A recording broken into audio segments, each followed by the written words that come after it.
Tuturo ko naman sa inyo kung paano mag-compute ng per day at per month ng ating refrigerator. Yung nakadikit dun sa harapan ng ating refrigerator, ito yung tinatawag na energy efficiency factor. So yung number naman na nakikita nyo dyan sa harapan is pag mas mataas yan, ibig sabihin mas matipid siya sa konsumo ng kuryente.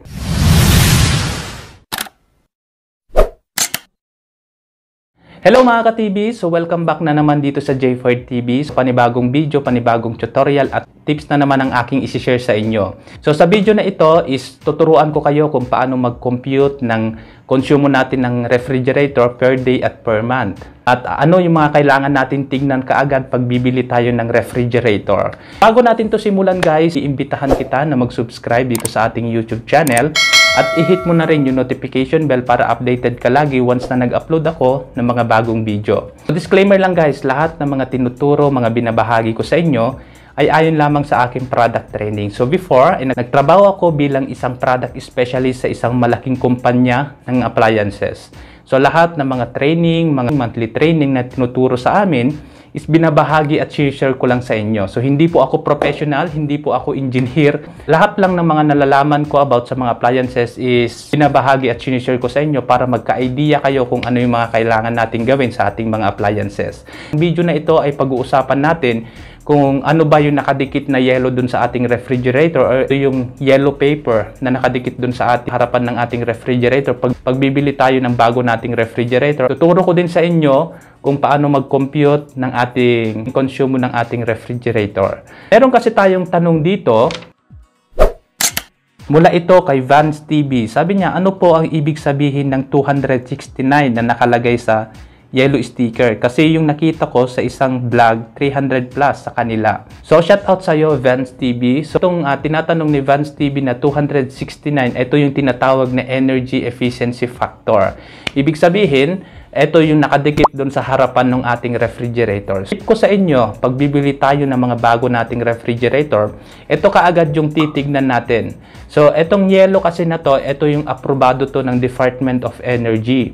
Ibig sabihin, nest na ng Department of Energy yan, bago nila nilagyan ng yellow. So, pagka halimbawa, bumili ka ng refrigerator nyo at walang nakadikit doon sa ating refrigerator, tanungin mo doon sa binilhan mo kasi pwede silang makasuhan na nagbebenta sila ng mga refrigerator, lalong-lalo na pagka brand new ito, na walang nakadikit na energy guide. So, itong energy guide na to, yung nakikita mo dyan sa screen, ayan, yung number sa gitna, pag mas mataas yan, ibig sabihin mas matipid siya sa konsumo ng kuryente.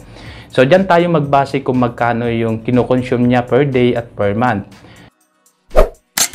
So, sa mga 6.5 cubic feet pataas, meron kasing nakadikit na energy guide o yung yellow dun sa harapan ng ating refrigerator. Dito tayo magbase kung mas matipid nga ba sa konsumo natin ng kuryente yung binibili nating refrigerator. Tuturo ko naman sa inyo kung paano mag-compute ng per day at per month ng ating refrigerator.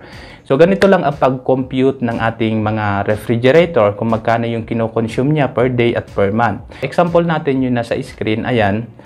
Kunin nyo kaagad yung kilowatts per hour niya, 0.78. Times nyo lang kung magkano yung pesos na per kilowatts dun sa inyo. So, halimbawa, sa Manila is nasa 12 pesos yung per kilowatts per hour nila. Sa Meralco, no? I-times nyo lang yan, 0.78 times 12 pesos is equal to 9.36 per day. So, yan lang yung kinokonsume ng kuryente ni Ma'am Vance TV sa 269 na energy efficiency factor. Compute naman natin yung per month niya, 9.36 times 30 is equal to 280.8 yung per month niya. So, matipid na rin siya sa konsumo ng kuryente. So, ito yung refrigerator ni Vance TV is ito yung direct cooling. So, ano lang ang pag-compute lang naman ng ating mga konsumo ng ating refrigerator sa per day at per month. So, kunin mo kaagad yung kilowatts per hour niya at i-times mo ito kung magkano yung pesos per kilowatts nyo dun sa inyong lugar. An example natin kanina is sa Meralco nasa 12 pesos. So, 0.78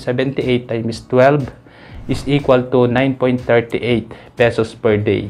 Ganyan mag-compute ng konsumo natin ng kuryente. So, nakadepende yan. Yan kasi is nakakompute siya per 8 hours or 24 hours na hindi ka masyadong bukas ng bukas. So, pag halimbawa, pinang tindahan mo ito, pinangnegosyo mo itong refrigerator na to. So, hindi natin maiwasan na bukas ng bukas. So, mag-add ka lang dyan. So, medyo mas mataas nung konsumo natin ng kuryente dyan. Halimbawa, yung energy efficiency factor nyo is nasa 300 pataas, lalong-lalo na pag nasa 400, ibig sabihin yung refrigerator nyo is inverter na siya. Tipid na sa konsumo ng kuryente.